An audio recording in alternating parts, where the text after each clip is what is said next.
It's a constant reminder to the players. It's still a weird feeling, and they're all adjusting to make sure that when they step on the field, the intensity is at the highest level. We all know that the atmosphere inside stadiums, and for us, especially at Bank of California, drives the team. And without it, it just requires the mentality of players to be even stronger. So it still feels a bit strange, but we're all working on making sure that we can handle it and be at our best. Carlos was jogging today around the field. That's a positive sign. I'm sure that it's still weeks away from getting him back on for games, but I think when you have an MCL, the first step is just getting back into some running, and we were all excited to see him on the field. Edward Atuesta joined in the first part of training today for the first time. Felt good. Still needs time, but I think we were all very excited to get back, to get Edward back on the field. We made him the neutral player, the joker, whatever you want to call it. So he wore the green vest today, handled a lot of balls, made a lot of good passes, good touches. So that was great. Danny Musovsky is making progress. There's a lot that we throw at him every day. I liked the way he received the ball on the move and was aggressive, set up the opportunity on his left foot, and it was a great finish. And we continue to try to push him and see if we can get him to a better level. We're pleased in the way that he's working and listening and trying to take in the ideas. So that's a great sign. Yes, anyone who saw my reaction knows that it was important. I talked to guys starting at about 75 minutes, reminding them we lost focus a little bit at the very end of the game, and there's many parts to it. There's decisions to move forward. There's passes. There's reactions. After playing a very good game, I still wanted them to know that you can't shut off even at the very end, because then you're going to pay the price, and that's got to be the focus for us to get to a better level as a team. Thank you. Thank you. Next question, Salvador Perez. Salvador, go ahead and unmute yourself. Thank you. Hi, Bob. How are you? Good, Salvador. Thank you. Bob, what can you tell us about Pablo Cisniega? If there going to be a rotation on the, is there going to be a rotation about the goalkeepers? Is Pablo playing against LAgLAFC? What can you tell us about that? When we made the decision to play Pablo in the last game, we told him that he would be the goalkeeper for the next games. We didn't put a number on it, but I wanted him to know that it was not a one-game trial. We felt that he's made progress.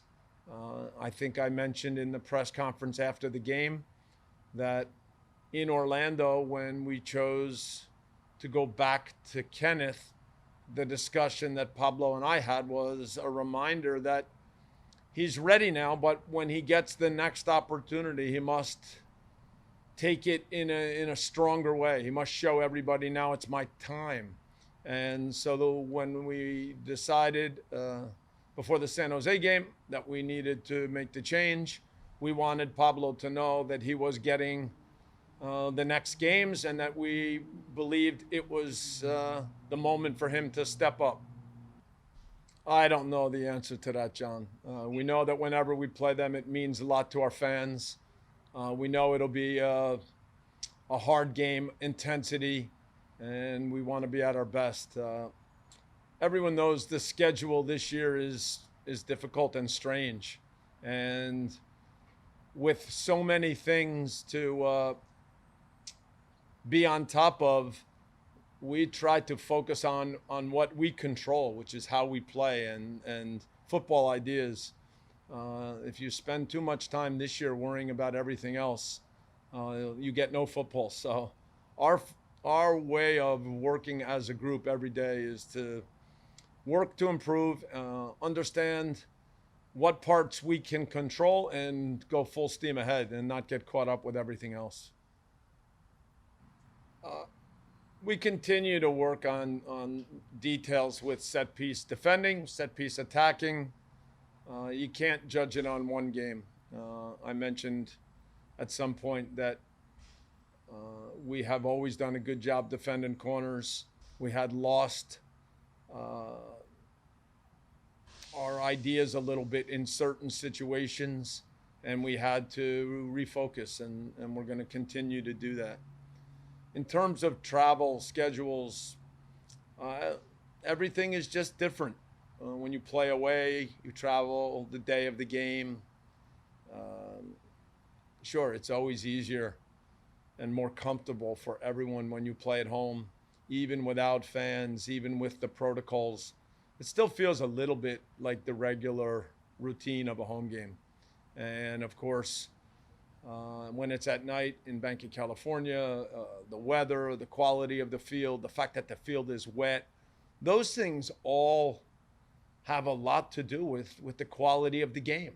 We love playing in games that are fast, where both teams have a chance to test each other with football. Those are the moments we love more than anything. So we were excited about that, and we just continue to move forward. When we go to Dignity Health on Sunday, yes, it's an away game, but it doesn't require the flight.